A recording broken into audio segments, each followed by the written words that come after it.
आज हम लोग बाबा सूरदास जी का तीसरा पद पढ़ेंगे। देखें।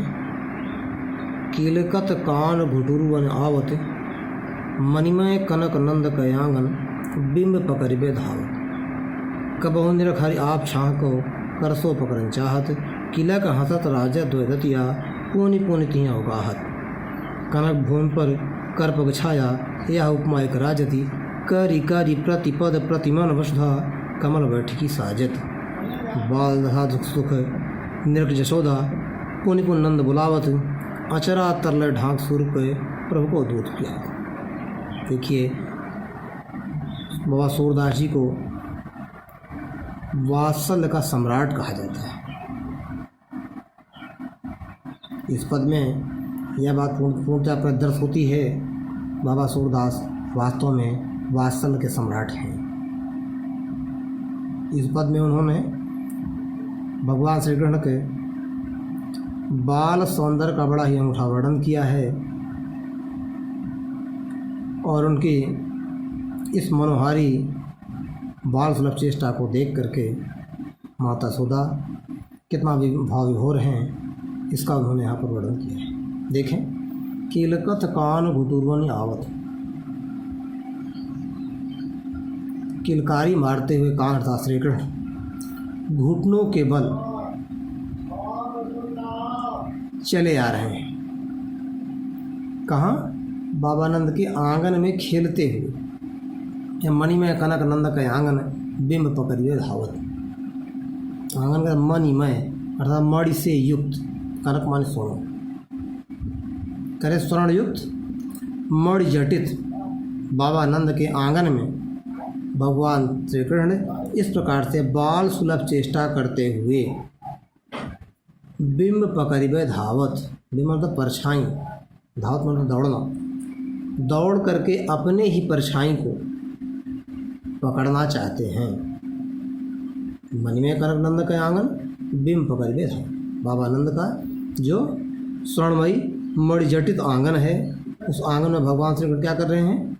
घुटनों के बल चल रहे हैं और चलते समय उनका प्रतिबिंब दिखाई पड़ता है, उस प्रतिबिंब को क्या करते हैं? दौड़ करके पकड़ने की चेष्टा करते हैं। ये बाल स्वभाव है। हम लोग देखते हैं कि कभी कभी बालक दर्पण अपने प्रतिबिंब को देखता है तो पकड़ने की कोशिश करता है। ठीक वही बात शायद यहाँ पर दिखाई पड़ती है। आगे देखें। कबहु निरख हरि आप छाह को, कर सो पकड़न चाहत। कभी हरि माने भगवान, कभी भगवान से निरख माने देखना, कभी भगवान से कृष्ण आप छाह को, अपनी ही परछाई को जब देखते हैं, कर सो पकड़न चाहत, कर माने हाथ, तो अपने हाथ से अपनी ही परछाई को पकड़ने की कोशिश करते हैं, पकड़ने की चेष्टा करते हैं। बात समझ में आ रही है? आगे देखें। किलक हंसत राजा द्वैदतिया, पुनि पुनि तिहि अवगाहत। भगवान श्री कृष्ण आंगन में घुटनों के बल चलते हैं, अपनी परछाई को पकड़ने की कोशिश करते हैं और किलकारी मारते हैं। किलकारी मारना था प्रसन्नता से मुग्ध हो जाना, आवाज़ करते हैं। जब किलकारी मारते हैं, हंसते हैं, तो हंसत राजा द्वैत, हंसते समय उनके दोनों आगे के दांत क्या करते हैं? बहुत सुंदर शोभायमान होते हैं। राग में शोभायमान होना आप देखते हैं, जब प्रारंभ में बालकों को दांत आना प्रारंभ होता है तो पहले सामने के ही दो दांत आते हैं। शायद यही बात यहाँ पर भगवान श्री कृष्ण के लिए है कि सामने के दो दांत उनके आ गए हैं। वही दांत जो किलकारी मारते हैं सबसे पहले क्या होते हैं? दिखाई पड़ते हैं। किलक हंसत राजद्वय दतियाँ, जब किलकारी मार कर हंसते हैं तो उनके दोनों दांत आगे के बड़े ही सुंदर शोभायमान होते हैं। पुनि पुनि तिहि अवगाहत, और बार बार वो दांत क्या होते हैं? दिखाई पड़ते हैं। इस प्रकार से भगवान श्री कृष्ण हम कह सकते हैं कि किलकारी मारते हुए, प्रसन्नता व्यक्त करते हुए अपने दोनों के आगे के दांतों क्या करते हैं? दिखाते हैं। ठीक है, आगे देखें। कनक भूमि पर कर पग छाया, यह उपमा एक राजत। कनक भूमि, पृथ्वी कैसी है? कनक माने सोना, स्वर्णमयी भूमि पर, कनक भूमि पर कर पग छाया, कर माने हाथ, पग माने पैर, उनके हाथ और पैर की क्या करते हैं? छाया पड़ती है। यह उपमा ग्रहण वास्तव में यह एक सुंदर उपमा शोभामान होती हुई दिखाई पड़ती है। फिर करें करी करी प्रतिपद प्रति मन वशधा कमल बैठकी साजती। इस दृश्य को देख करके बाबा सूरदास जी को ऐसा लगता है कि करी करी प्रतिपद भगवान श्री कृष्ण के प्रत्येक हाथ और प्रत्येक पैर के लिए, प्रतिमन प्रत्येक मणि पर, अर्थात आंगन में जो मणि जड़ा हुआ है उस मणि पर उनके प्रतिबिंब पड़ते हैं। वह सूरदास जी को लगता है कि प्रत्येक हाथ और प्रत्येक पैर के लिए पृथ्वी क्या करती है, प्रतिमन प्रत्येक मणियों पर कमल बैठकी साजत, कमल का आसन लगा रही हो। अर्थात आप ये भी कह सकते हैं कि भगवान श्री कृष्ण के जो हाथ और पैर हैं अर्थात तलवा, तो कैसा दिखाई पड़ता है, कमल की तरह दिखाई पड़ता है। जितना प्रतिबिंब उस पर दिखाई पड़ता है ऐसा लगता है पृथ्वी मानो क्या कर रही है, उनके लिए कमल का आसन लगा रही है। आगे देखें, बाल दशा सुख निरग जसोदा पुन पुन नंद बुलाओ। बाल दशा सुख निरग जसोदा, इस प्रकार से बालक श्री कृष्ण की बाल सुलभ चेष्टाओं को देख करके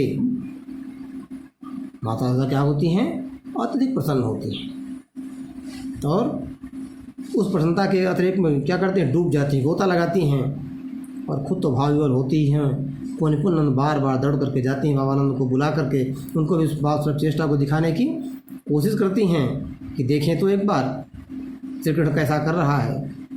अचरा तल ढाक सुर को रखो दूध पियावत।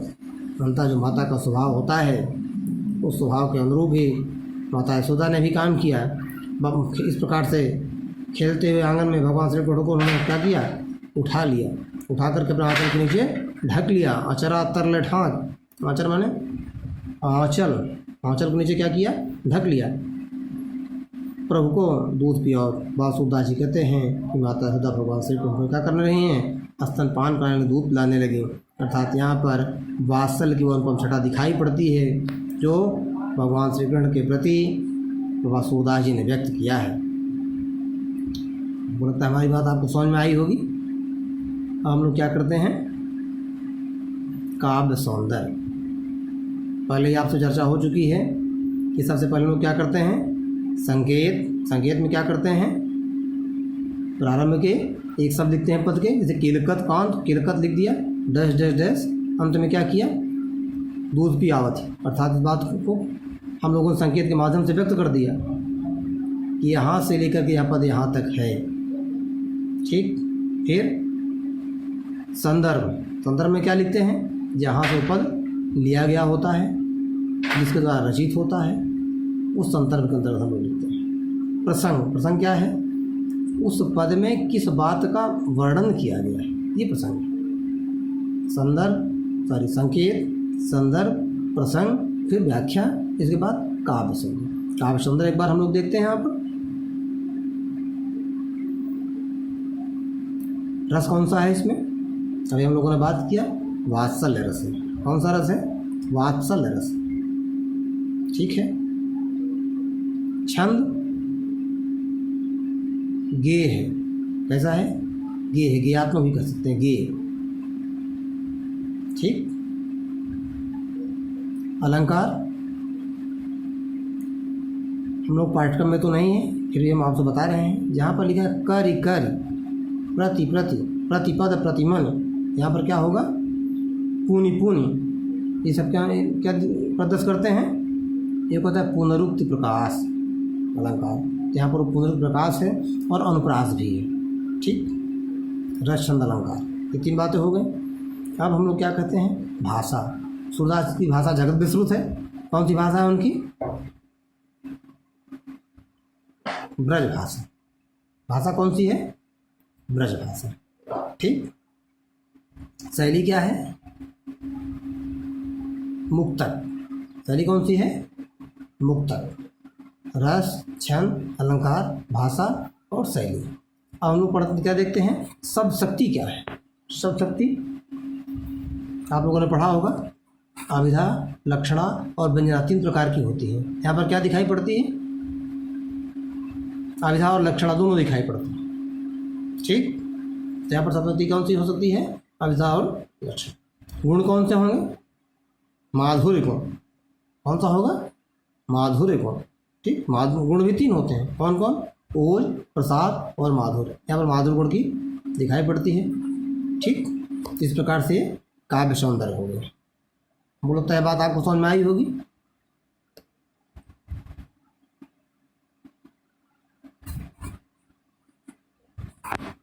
अब हम लोग क्या करेंगे, इसी में अगला पद पढ़ेंगे, चौथा पद। देखें चौथे पद में क्या कहा लिखा है? मैं अपनी सब गाय चरे हूँ, मैं अपनी सब गाय चरे हूँ, प्रात हो तो बल के संजय हूँ, तेरे कहे रहे। देखिए, बाबानंद के पास बहुत ढेर सारी गायें हैं। भगवान श्री कृष्ण गायों को चराने के लिए जिद करते हैं। माता यशोदा क्या करती हैं? तो अभी छोटे हैं भगवान श्री कृष्ण, वो चाहती हैं कि ये वहाँ नहीं जाएं, इनके पैर दुखने लगेंगे, इनको थकावट लगे महसूस होगी। तो ऐसी परिस्थितियों में चाहती हैं कि भगवान श्री कृष्ण गैया चराने वहाँ पर नहीं जाएं। लेकिन ये बालकों का स्वभाव होता है, जो उनको मना किया जाता है, जो अन्य लोग करते हैं, उसी को करने की बार बार चेष्टा करते हैं। यही बात शायद यहाँ पर है। लिखा है, मैं अपनी सब गाय चरे हूँ, रात हो तो बल के संजय हूँ, तेरे कहे न रहे हूँ। शाम को बाल हट के कारण माता यशोदा से कहते हैं, मैं अपनी सब गाय चरा, मैं अपनी सभी गायों को स्वयं चराऊँगा। तथा सभी गायों को लेकर के ग्वाल वालों के साथ जाएंगे और ब्रजभूमि पे जाकर उसको क्या करेंगे? चारा खिलाएंगे। ऐसा करें, मैं अपनी सब गाय चरा हूँ। फिर कहे, प्रात हो तो बल के संजय हूँ, तेरे कहे न रहे हूँ। करें, सुबह होते ही मैं भैया बलदाऊ के साथ जाऊँगा, किसी परिस्थिति में मानूंगा नहीं। तेरे कहे न रहे हूँ, आप तो इतना कहें, लेकिन मैं रुकूंगा नहीं, तब मैं घर पर नहीं रहूँगा। मैं भी भैया बलदाऊ के साथ अपनी समस्त गायों को लेकर के गाय चरने जाऊंगा। आप चाहे इतना मना करें, हम इस बात को मानने वाले नहीं हैं। ग्वाल बाल गायन के भीतर नए को डर नहीं लगा। क्या कहते हैं? माता यशोदा को डराती हैं कि नहीं वहाँ जाएंगे तो डर लगेगा आपको। तो कहते नहीं कि ग्वाल बाल गायन के भीतर, मैं समस्त ग्वाल वालों के साथ और गायों के मध्य में नए का डर नहीं लगा। नए को थोड़ा भी डर नहीं लगता, रंचमात भी भय नहीं लगता। आज न मानो, आज न सो नंद भाई, नरेंद्र रहो को जाकर। मैं देखो, आप आज जितना कहें हम आप मानेंगे नहीं आपकी बात। आप जानते हैं कमज़ोर का बल क्या होता है? सौगंध खाना। भगवान कृष्ण भी छोटे हैं, बाल हट है। क्या कहते हैं? आज न सो नंद भाई के, बाबा नंद की सौगंध खा के कहता मैं आज सोऊंगा नहीं। रोज़ सो जाते हैं और आज सुबह क्या करते हैं? गायों को भेड़ को भैया बलदाऊ के साथ छोड़ देती हैं। लेकिन आज मैं सोऊंगा ही नहीं, रात भर जगूंगा। कहते रहेंद्र रहूँगा जागा, सारी रात में जागता रहूँगा। आप इतना कोशिश करें, मैं सोऊंगा नहीं। अरे और ग्वाल सब गाय चरे हैं, मैं घर बैठे रहा हूँ। क्या कह रहे हैं? कह रहे हैं सभी ग्वाल वाल गाय चराएंगे, मैं घर में रहूँगा। नहीं, ऐसा नहीं हो सकता। मैं भी समस्त ग्वाल वालों के साथ गैया को लेकर के वहाँ चराने जाऊँगा। सूर श्याम तुम सोई रहो, रात हो रात जान में दे। माता यशोदा ने बाल हट के इसको देख करके क्या कहती हैं? सांवले सलोने श्री कृष्ण से कहती हैं। सूरदास जी ने कहा कि माता यशोदा ने कहा कि सांवले सलोने कृष्ण तुम क्या करो? सो जाओ, रात जान मैं दे हूँ, सुबह होते ही मैं तुमको अन्य गाल वालों के साथ गाय चराने जाने दूंगी। बिल्कुल चिंता नहीं करो। इस प्रकार से माता यशोदा ने बाल हट करते हुए श्री कृष्ण को समझा बुझा करके सुलाती हैं। इसमें भी भाषा तो वही सूर की ब्रज ही है। इसमें रस भी वहाँ माता पुचकार रही है, समझा बुझा रही है, तो वात्सल कह सकते हैं। छंद, गे, शैली, मुक्तक, अलंकार, अनुप्रास, गुण, प्रसाद गुण है। यहाँ पे कौन सा गुण है? प्रसाद, सबशक्ति, अभिधा। ठीक है, हमको लगता है बात आपको समझ में आई होगी। अगला पार्ट फिर अगले दिन हम लोग देखेंगे।